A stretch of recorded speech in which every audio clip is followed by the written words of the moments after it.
बिस्मिल्लाहिर्रहमानिर्रहीम, अस्सलाम वालेकुम नाज़रीन। प्रोग्राम आप देख रहे हैं 7 से 8 सना हाशमी के साथ। मुझे उम्मीद है कि आप तमाम लोग खैर खैरियत से होंगे। बदलती हुई दुनिया की सूरत हाल पर हम यहाँ पर प्रोग्राम में मुख्तलिफ अदवार में बात करते ही रहे हैं और मुख्तलिफ जो मैंने प्रोग्राम्स किए हैं उसमें मशरिक़ वस्ता की जो सूरत हाल है उस पर बुनियादी तौर पर हमने बात की है।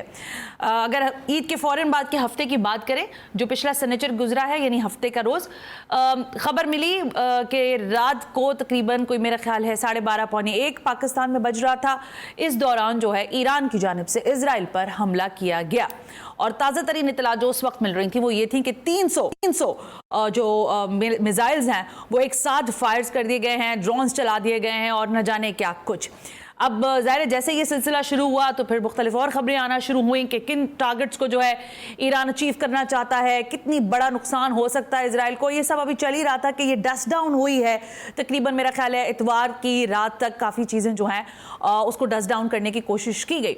अभी ये मामला था ही कि इजराइल की जानिब से वाशगाफ अंदाज में कहा गया कि ईरान ने जो कुछ किया है इसका मुंह तोड़ जवाब मिलेगा और वो दे भी दिया गया। यानी कि पिछले रोज़ जब हम जुमे के दिन हम बैठे थे तो जुमेरात की रात को जो है इस्राइल ने भी जवाब दे दिया ईरान को और उन्होंने भी अस्फहान पर जो है अपना हमला कर दिया। अब ये सारी सिचुएशन के बाद एक ही बात सबके मुंह पर है कि ईरान और इजराइल जो है वो आमने सामने आ गए हैं। इस तनाजुर में जब हम आज यहाँ पर बैठकर बात कर रहे हैं तो क्या वो जंग जिसकी हम बात करते रहे हैं गुज़िश्ता प्रोग्राम्स में वो लॉन्च की जा चुकी है, यानी अब इन दो के माबैन जंग होगी। फिर मशरिक़ वस्ता में आज की सूरत हाल में ये जो आग अब लग गई है इसमें कौन कौन इसकी लपेट में आएगा, पाकिस्तान कहाँ खड़ा होगा, बाकी दुनिया के क्या इसके ऊपर तहफ़्फ़ुज़ात हैं, इस सब पर बात करने के लिए। और इसमें एक इंपॉर्टेंट फैक्टर है जिस पर मुझे आज बात करनी है वो ये कि कहा यह जा रहा है कि अगर ये जंग छिड़ती है तो तेल के जो ज़खायर हैं उसमें भी कमी वाक़ई होगी और दुनिया एक मरतबा फिर तलपट होने जा रही है। इस पर बात करेंगे सेनेटर फैसल रज़ा अब्दी से। फैसल रज़ा अब्दी साहब, थैंक यू वेरी मच, बहुत बहुत शुक्रिया कि आप तशरीफ़ लेकर आए हैं। बहुत सारी बातें हैं जो आज भी मैं पढ़ी थी चीज़ों पर, लेकिन सबसे इम्पोर्टेंट बात ये वही जंग है जिसका आप तस्करा कर रहे थे और अब ये हो गई है मेरा ख्याल है। एक चीज़ गौर से याद रखिएगा कि दुनिया में अब तक हमने जितनी जंगें पढ़ी, एक चीज़ उसमें वाज़ेह है कि जंगें हथियारों से नहीं लड़ी जाती, हौसलों से लड़ी जाती। दुरुस्त बात है। जिसका हौसला टूटेगा वो शिकस्त खाएगा और जिसका हौसला मजबूत होगा वो फतह याब होगा। अब इस हौसले के नीचे जो है जो अहम तरीन चीज़ है, ये हौसला जिस पे ट्रैवल करता है वो है प्रोपेगेंडा वॉर। हमने लास्ट प्रोग्राम में आपसे कहा था कि जंगें दो सूरत में लड़ी जा रही हैं, एक ज़मीनी जंग और एक प्रोपेगेंडा वॉर। ठीक हो गया। प्रोपेगेंडा वॉर की गोद के अंदर जो है ये ज़मीनी जंग परवान भी चढ़ती है, हिद्दत भी पाती है, जिद्दत भी पाती है, हार भी इसी में और फतह भी इसी में। हौसले पे डिपेंड करता है और हौसला डिपेंड करता है प्रोपेगेंडे पे। 7 अक्टूबर 2023 को जिस वक्त ये जंग का आगाज़ हुआ, जब हमास ने हमला किया, जिस वक्त ये लाल गायें लेके आए यरूशलेम में कुर्बानी के लिए, तो इस जंग को, ज़मीनी जंग को इसराइल ने शुरू किया। इसराइल के साथ सिर्फ एक मुल्क इसके साथ शामिल हाल था जो पहले दिन से इसराइल के साथ था, वो था इंडिया। ओके। प्रोपेगेंडे की वॉर जो है वो इंडिया ने संभाली। ठीक है ना। ज़मीनी जंग में भी इंडिया मुलविस था, 900 फौजी उसके इसराइल के साथ थे। इवन के गज़ा के अंदर आपको तफसील से बताया कि जो बख्तरबंद गाड़ियाँ गज़ा में जाती थी, उस बख्तरबंद गाड़ियों में या तो इसराइल डिफेंस फोर्स होती थी या इंडियन कमांडोज होते थे, जबकि पीछे वाली बख्तरबंद गाड़ियों में जो मीडिया के लिए होते थे या तो इसराइली मीडिया होता था या सिर्फ इंडियन मीडिया होता था। महाज के अंदर 140 मुल्कों का मीडिया वहाँ मौजूद था, लेकिन महाज पे सिर्फ इंडियन मीडिया होता था। मतलब प्रोपेगेंडा इसके हवाले इसलिए किया गया कि दुनिया में 2.5 अरब की आबादी जो है उर्दू और हिंदी समझती है, जिसके अंदर बांग्लादेश, इंडिया, पाकिस्तान, नेपाल, भूटान, अफ़गानिस्तान और अरब रियासतों के अंदर मौजूद लोग, ताकि उनका माइंड बनाया जाए हमास को, हिजबुल्लाह को, टेररिस्ट आतंकवादी। उस पर हमने एक तफसील से प्रोग्राम किया। जी बिल्कुल किया। अब मैं आपको याद दिलाऊंगा कि हमने जो इस प्रोग्राम का, इस प्रोपेगेंडा वॉर को उस दिन से हमने संभाला और ये कह के संभाला कि अब इसका मुकाबला प्रोपेगेंडे का हम करेंगे, यानी कि हम इस वॉर के अंदर 28 अक्टूबर को शामिल हुए इस प्रोपेगेंडे को रोकने के लिए। 28 अक्टूबर, 4 नवंबर, 11 नवंबर और 18 नवंबर, ये वो 4 प्रोग्राम लगातार एक महीने के अंदर थे, जिसके अंदर इस जंग के तमाम खुदोखाल मैंने आपके सामने पेश किए। और काफ़ी हद तक तो मैं आपसे कहती रही कि वो आप जो बात कर रहे हैं वही बात हसन नसरुल्लाह की मैं बयानात में सुन रही हूँ या बाकी इस तरह के जो लीडरान्स थे उनके हवाले से। अच्छा, अब दुनियाई ताकतें, मैं आपको थोड़ा सा, अब हम इस तमाम चारों एपिसोड को जो है वो वन लाइनर लेते हैं ताकि आगे बढ़े। जी बिल्कुल, मुझे आपसे कुछ सवाल भी करने आ जाए। दुनियाई ताकतें जो थी जब ये वॉर शुरू हुई तो इसको आलमी जंग के तौर पे देख रही थी। दुनिया आलमी जंग में जाना नहीं चाहती थी। ठीक हो गया। इसमें तमाम दुनिया के बड़े बड़े ममालिक बैठे और उन्होंने तय किया, ईरान ने, अमेरिका ने, रशिया ने, चाइना ने, अरब स्टेट्स ने, सब ने ये तय किया कोई भी मुल्क किसी मुल्क से नहीं लड़ेगा। ठीक बात। क्योंकि अगर मुल्क लड़ता तो सीधी सीधी वर्ल्ड वॉर थी। बिल्कुल ठीक। इसमें सब कूद जाते। बिल्कुल ठीक। तो ये तय हुआ चूंकि जंग का नजरिया जो था वो बैतुल मुक़द्दस था और ये सहूनियों के लिए हैकल सलमानी था जी। इसलिए तय हुआ कि इसराइल डिफेंस फोर्स मुकाबला करेगी अल-कुद्स ब्रिगेड का। अब जिसको आना है वो इसराइल के साथ आ जाए और जिसने इधर से आना है वो अल-कुद्स ब्रिगेड के साथ आ जाए। ये तय हो गया दुनिया में। अच्छा, अल-कुद्स ब्रिगेड में भी उस दिन एक चीज तय हुई ईरान के साथ। ईरान के साथ उनका ये तय हुआ कि ईरान ने ये तय किया कि जितने भी हमले होंगे या जो भी जंग लड़ी जाएगी उसको पाबंद है हम हमास को फॉलो करने में। वो कहेंगे यहाँ लड़ना है, यहाँ लड़ना है, यहाँ लड़ना है, यहाँ लड़ना है। अच्छा, यानी उनके ऑर्डर पे काम होगा। बिल्कुल तय था ये। ऑर्डर वो करेंगे और एक्शन इनका होगा। बिल्कुल। अच्छा, कब अंदर दाखिल होना है, कब आगे जाना है, कब फायरिंग करनी है, कब हमला करना है, ये सब हमास का तय था। अलावा एक सूरत के कि अगर इसने रिटेलिएट किया अल्लाह के घर के ऊपर मस्जिद अक्सा पे तो फिर किसी से पूछने सुनने की कोई जरूरत नहीं है। फिर जिसका जो दांव लगेगा वो चलेगा। और इसी जिम्न के अंदर मजबूत दस्ते वहाँ बैतुल मुक़द्दस को अपने हिसार में ले चुके हैं। इसकी इसलिए कि इसकी रिटेलिएशन यहाँ ना हो। लेकिन शर्त पाबंदी ये है वहाँ पर वेस्ट बैंक के अंदर, यरूशलेम के अंदर, कि आपने उस दिन शुरू होना है जिस दिन इनके मजमूम अज़ाइम जो है इसको बैतुल मुक़द्दस को गिराने की तरफ आगे बढ़ेंगे। ठीक है। अब ये जो जंग है ये अल्लाह के घर की आज़ादी की जंग है, सीधी कुफ्र और इस्लाम की जंग है। इसमें कोई दो राय नहीं है। इसको दुनिया भी तय कर चुकी है। ये मैंने आपको उस प्रोग्राम में बताया था कि ये जंग ऐन इस्लामी असूलों के मुताबिक लड़ी जा रही है। वो आपने मुझे पूरा उसका रसूल खुदा सल्लल्लाहु अलैहि वसल्लम की तालीमात के मुताबिक और मौला अली ने जिस तरह कमांड करते हुए जंग लड़ी, जिसके अंदर किसी सिविलियन पे वार नहीं होना चाहिए। बूढ़ा, औरत, मर्द, बच्चे, इन पे किसी किस्म का वार नहीं होगा, जख्मियों पे नहीं होगा। इवन के जो मैदान छोड़ के भाग रहा होगा उसको भी आपने कत्ल नहीं करना। इस असूलों के तहत आप देखें कि पिछले 6 माह में इस जंग के अंदर इसराइल अभी तक किसी एक सिविलियन की कैजुअलिटी को सामने नहीं ला सका। 50,000 फौजी जो मारे गए इसराइल के या इंडिया के 200-400 जो मरे वहां पे, वो सब फौजी मरे, उसमें कोई सिविलियन मौजूद नहीं है। इवन के ईरान ने जो रिटेलिएट किया उसमें पूरा ख्याल रखा किसी सिविलियन को ना। और ब्लूमबर्ग की रिपोर्ट मंजर आम पे आई कि हम इसराइल कहते हैं हम सिविलियन आबादी से बेफिक्र हैं क्योंकि ये ईरानीज और हिजबुल्ला सिविलियन आबादी पे हमले नहीं करते। तो ये इस्लाम का हकीकी चेहरा सामने आया। अल्लाह के घर की जंग के अंदर अल्लाह के दिए हुए अहकामात जो रसूल खुदा सल्लल्लाहु अलैहि वसल्लम से पहुंचे उसको पूरा फॉलो किया। लेकिन इसमें एक सवाल है, तो ये जो हमला किया था ईरान ने, ये कहाँ किया? मैं आ रहा हूँ उस पर थोड़ा सा आगे। आप मुझे अगर तरतीब से आने दें तो मैं इस पर आगे आ रहा हूँ। अच्छा, साथ में मैंने आपसे ये कहा था पूरी दुनिया को मैं बताता चलूँ ये मेरी रिसर्च है। हम कोई प्रेडिक्शन नहीं करते, सितारे इधर से है उधर से चलेगा। हर चीज़ के फैक्ट एंड फाइंडिंग सबूत आपके सामने रखते हैं और ऑन बिहाफ ऑफ एविडेंस बात करते हैं। इस जंग के अंदर जी एक बात मैंने आपको कंफर्म की थी कि यहाँ से आलमी जंग का आगाज़ नहीं होना।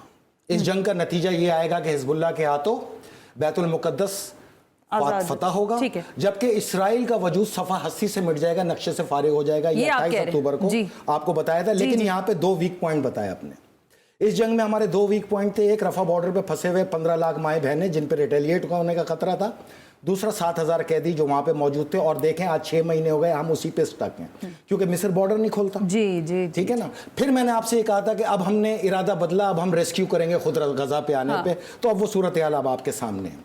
तीसरी चीज़, इस 2 वीक जो दो वीक एंड थे, हमने ये 28 अक्टूबर को बात की थी और 4 नवंबर को हसन रसूलुल्लाह साहब ने अपनी तकरीर के अंदर यही 2 निशान दिया। बिल्कुल ऐसे ही है। ठीक है। तो इस जंग के अंदर हम इतने डीप मौजूद थे। हमारा सोर्स ऑफ इंफॉर्मेशन मुसलमानों पे मुश्तमिल नहीं है, कदामत परस यहूदियों पे मुश्तमिल। इसराइल के अंदर हम बहुत मजबूत ग्रिप रखते हैं। इवन के जो ये सोचते हैं वो हमें पता होता है। बहरहाल आगे चलते हैं। अब दुनिया ने इस पूरे एरिया के अंदर जो तय हुआ था उसमें एक खिलाफ वर्जी हो गई। क्या? एक मिसहैप हुआ। इसराइल का हमला तय था, कोई मुल्क किसी मुल्क पे वार नहीं करेगा। अच्छा। जो दुनिया कहती थी ना ईरान हमला नहीं करता, ईरान हमला नहीं करता, ये वो मास्टरमाइंड इनको उकसाते थे कि ईरान से हमला करवाओ, ताने दो, हमला कराओ, क्योंकि यही गलती की जरूरत थी। यहाँ पे इसराइल से हुई गलती उसने सिफारतखाने पे कर दिया, बिल्कुल हमला कर दिया। अच्छा, ईरान के जो जनरल शहीद हुए जाहिदी, ये इस पूरी जंग के चेन इन कमांड थे। वो जो वहाँ पे उनके वेस्ट बैंक, लबनान, शाम, ये पूरा जो चेन एंड कमांड था, हाई प्रोफाइल एक्टिविटी को ये कमांड करते थे। तो ये चेन एंड कमांड के सरबराह थे। अब जब इन्होंने हमला किया तो ये कहना गलत है कि जनरल का बदला लिया ना। 11 जनरल शहीद हो चुके हैं अब तक 6 महीने में। तकरीबन अगर जनरलों का बदला लेना होता तो कासिम सलमानी से शुरू होते ना। अल्लाह के घर की जंग में किसी जनरल की कोई हैसियत नहीं। अल्लाह के घर की जंग में सिर्फ ईमान की हैसियत है जो चलती रहेगी। बहरहाल, अच्छा, इसराइल ने जब सिफारत खाने पे हमला किया तो ये बराह रास्त कानून के मुताबिक ईरान पे हमला डिक्लेयर हो गया। दुनिया की आलमी ताकतों में फिर 12 दिन गुफ्त शनीद चली, अमेरिका में चली, इंग्लैंड में चली, ठीक है, अरब रियासतों में चली, ईरान में चली, और फिर आखिर में ये तय हुआ कि ईरान पूरा हक रखता है रिटेलिएट करने ये उसको, क्योंकि ईरान ने भी पूरी डिप्लोमेसी के साथ सारी जगह पर लोगों से कांटेक्ट किए कि हम क्या करें और कैसे करें। हाँ जी, लाखों ट्रांसपोर्ट तैयारे मौजूद हैं, फिजाई हदूद को भी बंद करना था, हमले का जवाब भी देना था। अब मैं आपको ये बताऊं कि जब ईरान ने ये तय किया कि अब रिटेलिएट करना है, तो पूरी दुनिया ने फिर ये तय किया कि आप जरूर हमला करेंगे, लेकिन हम जो इत्तेहादी हैं पूरी ताकत से उसको डिस्ट्रॉय करेंगे, ठीक हो गया, हमले को रोकेंगे। सही है। तो यहाँ पे ताकत का तवाजुन आना था सामने के कौन किस अंदाज में टेक्निकली चलता है। ठीक है। अच्छा, गलती जब इसराइल से हो गई और ईरान के जब हमले का वक्त आया, तो मैं आपको बताऊं कि ईरान ने हमले सिर्फ 2 किए। अच्छा। जो अपना बदला लिया है सिफारत खाने का, वो 2 जगह लिया। अच्छा। लेकिन आपके ही प्रोग्राम में मैंने 4 नवंबर को ये बताया था कि ईरान यहाँ, एक तो होता है ना कि 5th जनरेशन वॉर, वो अलग चीज़ है जी। एक है 5th एलिमेंट वॉर। ईरान ने 5th एलिमेंट वॉर का तजर्बा किया यहाँ पर, जो मैंने आपको बताया था इस वाले उसमें देखें, ये जितने ड्रोन थे, ये बैलिस्टिक मिसाइल थे, ये चारा था। तमाम 7 लेयर जो थी इनकी सिक्योरिटी की, जिसके अंदर बरतानिया, फ्रांस, अमेरिका, इसराइल, ये सब जितने भी लोग थे, ये उसको बतदरीज रोकते हुए चले गए। ऐनुल असद के बेस से ये दिफा का अमल शुरू हुआ। 5th एलिमेंट वॉर का वसी ओरीज तजर्बा ईरान कर गया। एक तरफ 300 ड्रोन मार के उसने 300 ड्रोन चलाए जो 4 से 5 घंटे के तवील मुसाफत पे चलते रहे, और फिर वो वहाँ पहुँचे। तो ऐनुल असद के ऊपर से लेके उर्दून की सरहद तक ये अंधे थे। ईरान इनके तमाम सिस्टम को जाम कर चुका था। एक भी ड्रोन इन्होंने हिट नहीं किया। ये खुदकश ड्रोन थे जिन्होंने वापसी का रास्ता ही नहीं देखना था, इन्होंने जाना था और अपने टारगेट पे हिट करना था। उर्दून की सरहद पे ईरान ने इसको फ्री फॉल किया, क्योंकि जब ये उर्दून पे उस हमले को रोक रहे थे, उसी वक्त ईरान ने 2 मिसाइल जो हैं वो निवातम और रामून एयरबेस के ऊपर फायर किए। 7 हाइपरसोनिक मिसाइल जो है निवातम पे फायर किए और 5 मिसाइल जो है रामून पे फायर किए, जिन्होंने इसको डिस्ट्रॉय कर दिया। और उसके अंदर मैं आपको ये बताता चलूं कि उसमें जो कैजुअल्टीज़ हुई, इनकी 129 फौजी मारे गए निवातम पे, और रामून एयरबेस के ऊपर 68 फौजी इनके हलाक हुए, जिसमें 91 मोसाद के हाई ऑफिशियल थे। अब मैं कुछ बोलूँ? थोड़ा सा रुक जाए ना, मैं इसकी वजह बताता हूँ ना।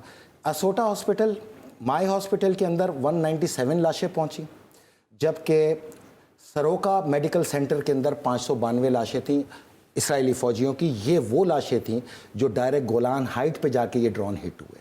हाँ, इसराइल के अंदर ये हमला तो इधर था, 2 एयर बेसिस पे था, लेकिन जो गोलान हाइट पे था, जो अक़वाम मुत्तहिदा अपनी करारदाद पास करके ये कह चुकी कि गोलान शाम का हिस्सा है, एक्चुअल ये सारे ड्रोन जाके वहाँ पे हिट कर गए। अब ये जो है, इसके साथ इनके 11 तैयारे तबाह हुए, जिसके अंदर 9 तैयारे जो थे F-35 थे और 2 C-130 थे। अगले हफ्ते इंशाल्लाह आप देखेंगे कि इसके मवासलाती क्लिप आएंगे, क्योंकि ईरान ऑर्बिट पे मौजूद है। मैं ऑर्बिट पे मौजूद है। ये सारी जो आप बातें कर रहे हैं, इसके साथ मुझे ब्रेक पे जाने का कहा जा रहा है।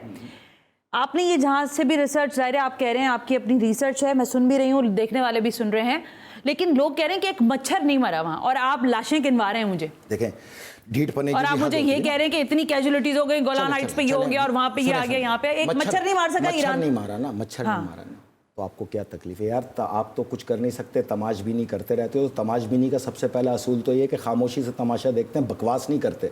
नंबर 2, अल्लाह से दुआ करो कि ये जिंदा रहें। मुहर्रम के चांद से पहले बैतुल मुक़द्दस की फतह आएगी, ये अपनी आंखों से फतह देखें और कुल आलम की लानत समेट के ये फिर कब्रों में जाएं। इनके लिए यही जवाब। ब्रेक शामिल कर लेते हैं जी। ब्रेक के बाद जरा मुझे इनसे ये पूछना है कि आलमी मईशत जो है वो इस वक्त जो जंग की सूरत हाल पैदा हुई है, उसका दबाव जो है वो बर्दाश्त कर सकती है या नहीं।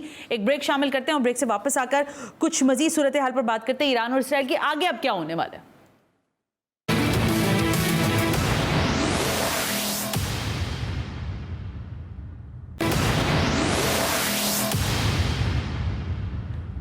Welcome back. वक्त कम रह जाता है, बहुत सारी चीज़ें होती हैं जिस पर मुझे बात करनी होती है। अमेरिका ने पाकिस्तान के जो बैलिस्टिक मिसाइल प्रोग्राम के 4 ज़ाहिर सप्लायर्स हैं उन पर भी पाबंदी आयद की है, उस पर भी मुझे बात करनी है। फिर लोगों के जो सवाल हैं वो भी मुझे ज़रूर पूछने हैं कि इस सारी सूरत हाल में अगर हम तब ज़ाहिर मवाजना करें ताकत का, कि ईरान और इसराइल की ताकत का, तो ज़्यादा ताकतवर, ज़्यादा फ़ौजी सलाहियत, ज़्यादा हथियार ज्यादा वेल इक्विप्ड कौन है, इस पर भी सवाल है। लेकिन फैसल आप अपनी बात कंप्लीट करें, फिर मैं क्वेश्चन पुट। देखें, ये जो हमला था ना ईरान का, ये इस दौर के खैबर के ऊपर ज़रबे हैदरी था। यहाँ इसराइल हौसला हार गया। इसराइल के हौसले पाश हो गए, आलमी ताकतों के हौसले पाश हो गए, क्योंकि फिफ्थ एलिमेंट वॉर का ईरान ने मुजाहरा किया, तमाम टेक्नोलॉजीज जाम कर दी, उनके ऊपर रिटेलिएट का रास्ता ही नहीं मिला, ना इन एयरबेसिस के ऊपर ना ही ड्रोन के ऊपर। ये जब वापस ही नहीं आने थे तो ये बताते हैं 99% गिरा दिए। और भाई वापस कौन से आने थे जो तुमने गिरा दिए? वो तो सीधा जाके टारगेट पे हिट हुए। तुम तो 900 किलोमीटर में उसको नहीं रोक सके, तुम्हारे 113 जहाज हवा में थे, फाइटर जेट, उनको रोकने के लिए तुमने $1.5 अरब के आयरन डोम उन पे फायर किए, वो भी बेकार हो गए, खत्म हो गए। टोटल इनका नुकसान जो है $3.6 अरब का हुआ। किसका? इसराइल का। ओके। और जो उसको रोकने की मद में आया वो $1.5 अरब था। ये नुकसान था। बहरहाल ये इस दौर की ज़रबे हैदरी थी। इसके बाद हौसला ख़त्म हुआ। अब पॉलिसी ये है हमारी, तुम एक हमला करोगे, हम उसके जवाब में 10 करेंगे। अब जो आप तेज़ी आती हुई देख रहे हैं हिजबुल्लाह के ऊपर, हिजबुल्ला जिस तरह हमले कर रहा है, ये एक के जवाब में अब हम 10 मार रहे हैं। तुम जो रफा बॉर्डर पे इंडियंस के साथ ये प्लान कर रहे हो, तुम हमारी माओ बहनों पे हमला करोगे, तो याद रखना अब तक हमने एक सिविलियन नहीं तुम्हारे वार किया, लेकिन इसराइलियों तुम्हारे पास पूरा वक्त है, जो भाग सकता है इसराइल छोड़ के भाग जाए। अब फाइनल मूवमेंट आ गई है।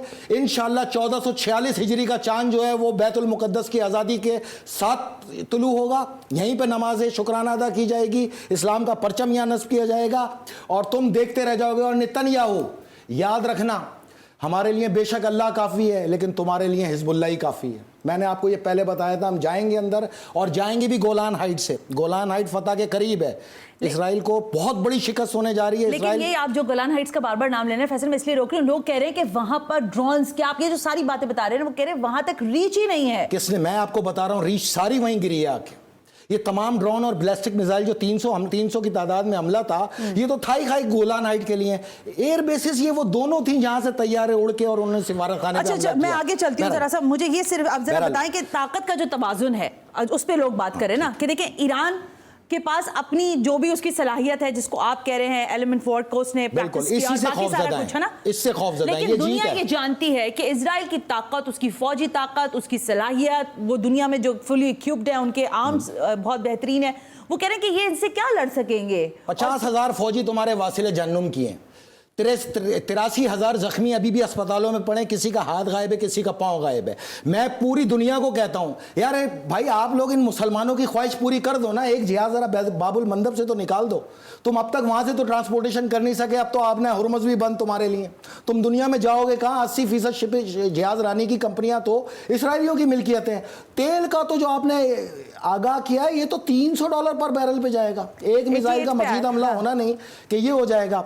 लेकिन मैं तुमसे ये कहता हूं, बाकी सारी बात छोड़ो, बाबुल मंदब से एक जहाज निकालो साबित। बार बार चैलेंज कर रहे हैं, थोड़ा इनके कलेजे के अंदर सुकून दे दो ना, जिनके कलेजों में सुकून नहीं आ रहा, इनकी इज्जत रख लो।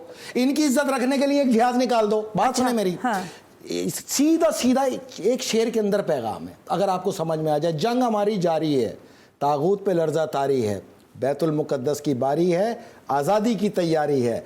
बहुत जल्द इंशाल्लाह इस्लाम का परचम यहाँ नस्ब करके तुम्हें जवाब देंगे, और तमाम दुनिया को जवाब देंगे कि तुम तो खिर इसके गिरने का इंतज़ार कर रहे थे, और बचाने वाले जो अल्लाह की फौज थी उसको गई भी, बचाया भी, फतह भी किया, और यही ताज़ियाना तुम्हें देंगे। इंशाल्लाह तुम ये फतह देख के अपनी कब्रों में आलमीन की लानत समेट के जाओगे इंशाल्लाह। अच्छा, ये जो तो फिर इस ईरान के इस हमले के बाद फिर इजराइल ने भी हमला किया अस्फहान के अंदर, और वहाँ पे बहुत देर के बाद ईरान ने इस हमले का, इसको बताया कि हमला हुआ इजराइल की जानिब से। मतलब ये तक नहीं कहा जा रहा था कि हमला हुआ या नहीं हुआ, ईरान एडमिट ही नहीं कर रहा था इस बात को ना। देखें, हमला वो होता है जो कबूला जाए। हमने मौला अली की तमाम अहकामात की रोशनी में चले, उनको पहले इन्फॉर्म किया कि अब हम हमला करेंगे। आप हमारी शरीयत मोहम्मदी में ये कि ऐलान करके हमला करोगे, जिस पर भी आओगे ऐलान करके आओगे। आप बगैर ऐलान किया अगर ये हमला था तो आप कबूलो ना, एक बार कबूल के तो देखो। अब फिफ्थ एलिमेंट वॉर का दूसरा वार आएगा तुम्हारे सामने, और ये मैं आज कह के जा रहा हूं, आज की तारीख में लिख लो कि तुम जितने मिसाइल ईरान पे फायर करोगे वो फिफ्थ एलिमेंट के तहत पलटाएगा और तुम्हारे पे दे मारेगा। तुम्हारे मिसाइल ही तुम्हारे खात्मे का सबब। दोबारा आप समझ रहे हैं कि दोबारा ईरान हमला करेगा? अगर इन्होंने किया तो ये दुनिया ने नहीं आना। फिर एक मिनट, ये स्कोर सेटल हो गया, गया, ईरान ने हमला किया, इजराइल ने किया, स्कोर सेटल्ड हो गया। अब अगर आपने किया, ये तो अब था ही नहीं ना, ये तो हमारे रिकॉर्ड में कहीं नहीं आ रहा। कोरा जैक से 3 ड्रोन जो है उड़ाए गए सर्वेलेंस के लिए, जिसको ये बता रहे हमला कर दिया। अच्छा। पहुंचने से पहले उन्होंने फाड़ दिया। कुर्द इराक के इलाके से ये परवास करके गए, जो ईरान से तकरीबन 450 किलोमीटर के फासले पर है। तो वो तो हमने पहले ही फाड़ दिया। हम कहते हैं आपसे, तुम्हारी मां ने दूध पिलाया ना नेतन्याहू, फौरी तौर पे अगर ईरान ने 12 हाइपरसोनिक मिसाइल मारे, तुम एक ईरान पे अपनी सरजमीन से मार के दिखाओ, वही मिसाइल पलट के वो तुम्हारे नेतन्याहू के महल पे मारेगा। मैं आपको एक बात और बता दूं फैसल रजा आब्दी साहब, ईरान जो है वो माजी में शदीद पाबंदियों का शिकार रहकर आइसोलेटेड रहा है, और इस वक्त इस सारी सूरत हाल के बाद एक मर्तबा फिर नई पाबंदियों की जद में है। सिर्फ आप हंसते रहे, मेरी बात क्या मतलब, को माने एक जिहाज निकाल नहीं सकते, बाबुल मंदब पे 2 कौड़ी के चूड़ों की औकात सामने आ गई। अच्छा, एक मिनट, ठगों की, पेट्रोल चोरों की, तेल चोरी की, मुसलमानों के कातिलों की, आलम इंसानियत के कातिलों की, हिरोशिमा से लेके आज तक की तारीख देख लो, हर जगह इंसानियत का कातिल ये अमेरिका निकला है। आप एक बात मेरी याद रखना, अमेरिका को इसराइल की जरूरत है, इसराइल को अमेरिका की जरूरत नहीं। नहीं तो अमेरिका ने तो इस जंग, जब ये सारा केस हुआ तो अमेरिका ने कहा कि हम इसके बारे में कोई बात नहीं कर सकते। तुम कर भी नहीं सकते, तुम्हारी औकात ही नहीं है। नहीं तो अमेरिका ने तो अपने आप को अलग किया। जिहाज सारे हमने 237 जिहाज फाड़े हैं अल्हम्दुलिल्लाह। आधा किलोमीटर लंबा होता है एक जिहाज, 237 गिराए, करोड़ों कंटेनर रेड सी के अंदर दफन कर दिए। आओ ना, लेके आओ, बिस्मिल्लाह करो। चलो इन पाकिस्तानियों की, इन लोगों की जिनको तकलीफ है, इनकी तकलीफ दूर कर दो ना, एक जिहाज ले आओ ना, क्या होता है। अच्छा रुके एक मिनट, देख लो। लेकिन जब हम अमेरिका की बात करते हैं तो आज जो पाकिस्तान, मेरी बात सुन ले, हमने 18 नवंबर 2023 को प्रोग्राम किया था अखंड भारत, इंडिया की पूरी चार्जशीट पेश की थी। मैं जो आपको बताना चाह रहा हूं, ये 18,000 फौजी इंडिया के 5 अप्रैल को पहुंचे हैं इसराइल में, कमांडोज, रॉ के एजेंट्स जो इस जंग में हिस्सा हैं। 8,000 को तैनात किया गया हैफा पोर्ट पे, 10,000 लेबनान और इसराइल बॉर्डर के ऊपर मौजूद हैं, जबकि 3,000 को ये डिप्लॉय कर रहे हैं रफा क्रॉसिंग के ऊपर। अभी तक हमने 400 इंडियन फौजियों की चिता जलाई है।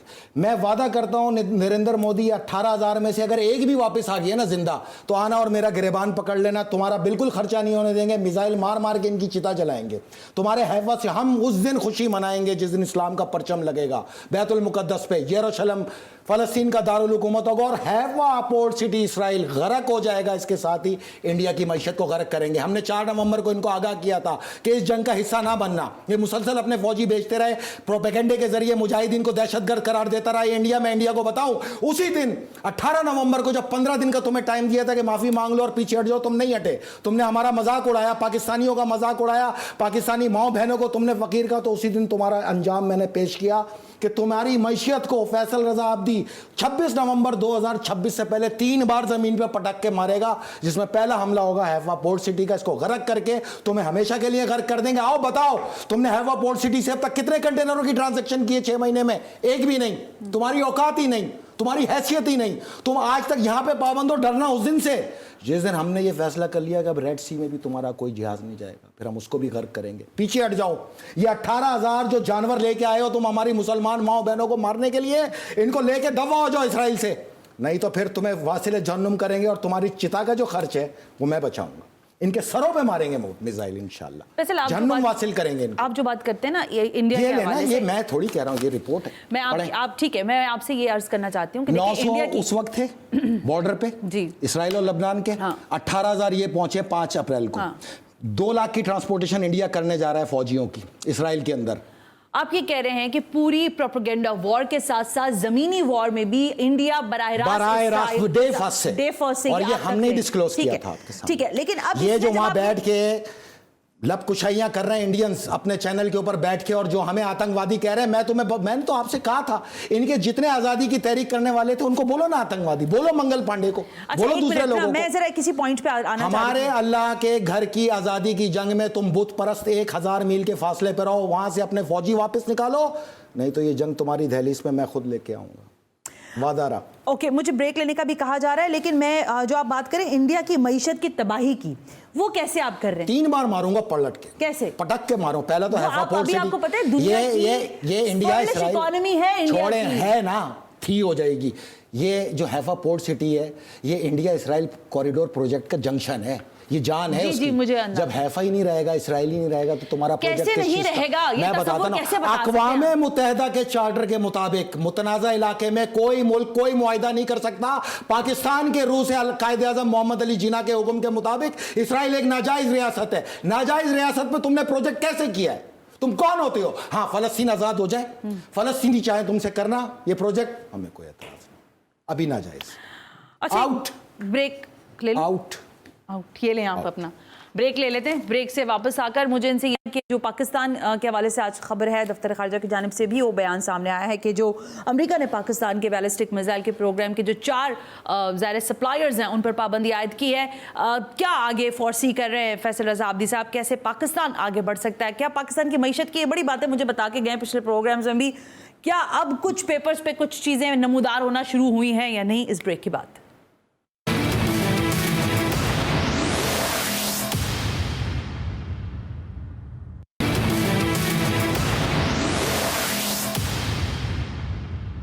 Welcome back. वक्त कम रह गया है, इंपॉर्टेंट 2-3 चीज़ें वो मैं पूछ लूँ फैसल रज़ा आब्दी, क्या ये जंग एटमी हथियार में जो है तब्दील हो सकती है? और दूसरा अहम तरीन सवाल लोग ये पूछ रहे हैं कि अगर ये जंग आगे बढ़ती है तो आपको लगता है कि दुनिया की मईशत जो है वो इसका दबाव बर्दाश्त कर सकेगी? 2 महीने 25 दिन, बस इससे ज़्यादा इस जंग की उम्र नहीं है और इसके साथ आलमी जंग मुंसलिक नहीं है। अच्छा। आपको बताया था कि आलमी जंग का आगाज़ पाकिस्तान के शहर कराची से होगा, इसके फ़ौरन बाद। अच्छा। पता के फ़ौरन बाद। मैं तो ताज्जुब और हैरत ज़दा हूँ कि ये जो पाकिस्तान फ़ौज पे ये ख़ुद पाकिस्तानी तनकीद कर रहे हैं, ये शायद अंधेरे में रहते हैं। अगर मैं हुक्मरान होता और ये सूरत हाल फ़लस्तीन की होती तो मेरी भी ये पॉलिसी होती जो इस वक्त आर्मी चीफ़ ने पाकिस्तान फ़ौज के लिए रवा कर रखी है। उसकी वजह होती है ना हर चीज़ की। देखें ना, अब देखते हैं पाकिस्तान फ़ौज ने इस अरसे में क्या किया, अक्टूबर से लेकर आज तक। 19 अक्टूबर को जनूबी वज़ीरिस्तान में जंग हुई, दहशत गर्दों से 5 शहीद। 3 नवंबर को 14 शहीद पसनी के अंदर। 7 नवंबर को 4 शहीद फ़ौजी वादी तेरा में। 22 नवंबर को 2 शहीद वज़ीरिस्तान में। 12 नवंबर को 23 फ़ौजी शहीद डेरा इस्माइल खान में। एक दिन भी खाली नहीं बैठे आज तक। कल तक ये यहाँ पे हमले करते रहे। भाई, हम अपना महाज छोड़ के अगर फ़लस्तीन चले जाएंगे तो इस महाज को आप संभालोगे? आप तो वो रात को कमरों वाली जंग के माहिर हैं। ये जंग आपको क्या पता जंग क्या होती है, लेकिन जिसको जंग का शौक है वो ये याद रखे, अल्लाह ताला बहुत जल्द आपको इसी दहलीज पे जंग दिखाने वाला है ताकि आपको पता चले जंग क्या होती है। मैं अपने फौजियों के साथ हूँ खड़ा हुआ। हम 20 साल से 1-1 लाख लाशें उठाई हैं। माओ बहनों की गैरतें सिर्फ तुम में होती हैं, गुस्सा सिर्फ तुम में होता है। हर जवान का खून खोलता है अपनी माओ बहनों और बच्चों की लाशें कटी हुई देख के, लेकिन हमने असला नहीं उठाने दिया। दुनिया चाहती थी कि यहाँ इंगेज कर दो फौज को, असला उठा के शाम और इराक बना दो, हमने नहीं बनने दिया। हमने 2 असूल बताया आपको ईरान पाकिस्तान कॉन्फ्लिक्ट के वक्त पे। एक कि 25 करोड़ लोगों को फौज बनाएंगे, आप जाएं। 2009 में मेरी सेनेट की तकरीर के अंदर जिसमें मैंने कहा था कि हम फौज बनाएंगे, तो मैं अपने रोड मैप पे चल रहा हूं। दूसरा, हम किसी सूरत जब तक फौज हुक्म ना दे असला नहीं उठाएंगे। हम अपनी फौज की मजबूरियों से आगाह हैं, उस मजबूरियों को तस्लीम करते हैं, पूरी ताकत से उनको सपोर्ट करते हैं। अमेरिका पाबंदी लगाए, तेरी औकात नहीं। तुम क्या हमारे को गैस पाइपलाइन से रोकोगे या मिसाइल बनाने से? तुम्हारी हैसियत और औकात नहीं। तुम खत्म हो चुके हो। तुम अपनी शिकस्त को तस्लीम करो। तुम्हारे हौसले खत्म हो चुके हैं। पाकिस्तान गैस पाइपलाइन भी बिछाएगा, एटमी हथियार भी चलाएगा। अगर तुमने चलाए, व्हाइट हाउस में घुस के मारेंगे तुम्हें। वो दिन आ गया है कि पाकिस्तान हिम्मत पकड़े और इनसे बरात का ऐलान करे इस अमेरिका से। मैं आपको हल्फन और कसमन कहता हूं कि वो रिसर्च मौजूद है कि जून में किस भी अपनी जेब से देंगे और ये कर्जा भी 26 नवंबर 2026 से उठा के बाहर फेंक के मारेंगे।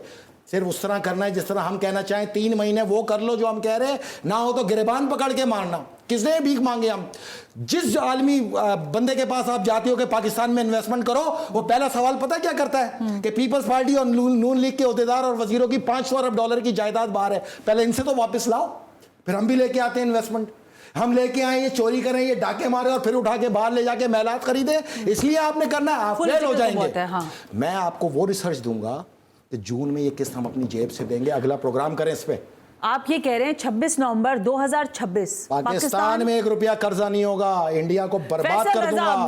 ये प्रोग्राम रिकॉर्ड भी हो रहा है, लाइव भी हो रहा है। इधर ही बिठाऊं मैं आपको 26 नवंबर, भले मेरा प्रोग्राम हो या नहीं हो, आपको आके साबित करना पड़ेगा अगर आपने नहीं किया तो। अगर मैं जिंदा रहा, इंशाल्लाह। मैंने आपसे कहा है कि यहाँ 2 साल मौला अली ने ड्यूटी मेरी इस खित्ते में दी है ना, वो ये है कि मैं शिया सुन्नी इत्तेहाद बना के एक बाजू फौज का सुन्नी बनाऊं, एक शिया बनाऊं, और इस इत्तेहाद से इन आलमी ताकतों के दहशतगर्दों के मुंह पे मारूं तमाचा, इनको कत्ल करके इस पाक सरजमीन को वैसे ही पाक करेंगे जिस तरह फलस्तीन के अंदर इस्राइलियों को नहीं बैठी जो इस वक्त पाकिस्तान की मईशत की जुबूहाली के नंबर्स है ना, वो मैं अगर लेके बैठती तो मैं आपसे बात करती अगले प्रोग्राम में, ये वादा रहा कि मैं लेके बैठूंगी। ये जंग भी मोमिन लड़ेंगे, ये जंग भी यहाँ जो खारजियों से मोमिन लड़ेंगे।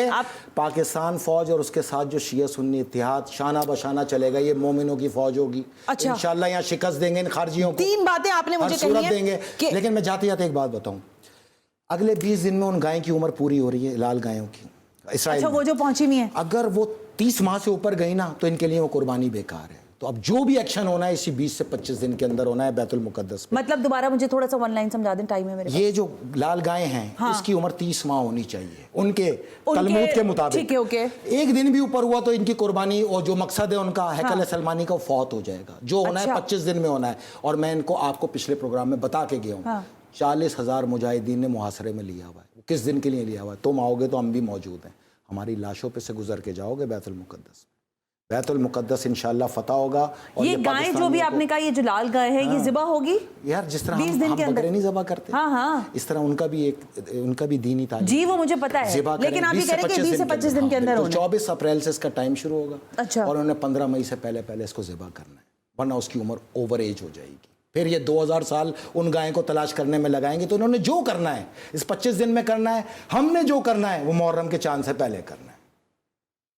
Well, let's see, centre Faisal इंशाल्लाह जाते जाते बहुत जल्द आप और मैं या तो फतह का प्रोग्राम इधर करेंगे या नमाज शुक्राना हम बैतुल मुकद्दस में उन सफ़ों में मौजूद हैं। मेरी तो दुआ है कि सबसे बहुत बहुत शुक्रिया सबसे पहले सेंटर फैसल रज़ाब्दी के आप तशरीफ़ लेकर आए। लेकिन ज़ाहिर दिल दुखता है जब हम फ़लस्तीन की सूरत हाल देखते हैं। ये बहुत ही रिवा में जो मैं अदा कर रही हूँ, लेकिन जो अंदाज इस्माइल हानिया ने अपनी पूरे कुंबे की मौत के बाद अपनाया, अपने जवान बेटों के बाद, अपने पूरे कायम है उस पे, वो बड़ा शानदार था। मैं सलाम खास पेश करती हूँ उनके तमाम 60 अफराद शहीद हुए, जी बिल्कुल, पूरे खानदान के 60 अफराद शहीद हुए हैं।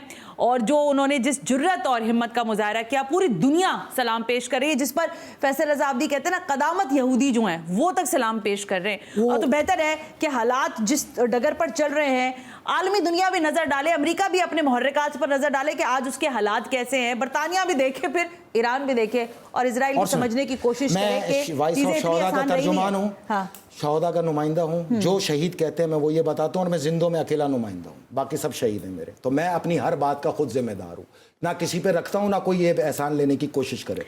जो कहूँगा इंशाल्लाह पूरा होगा। ठीक है फैसल, बहुत बहुत शुक्रिया सेंटर फैसल रज़ाब्दी। आज के प्रोग्राम से सना हाशमी को इजाज़त दीजिए। अल्लाह हाफ़िज़।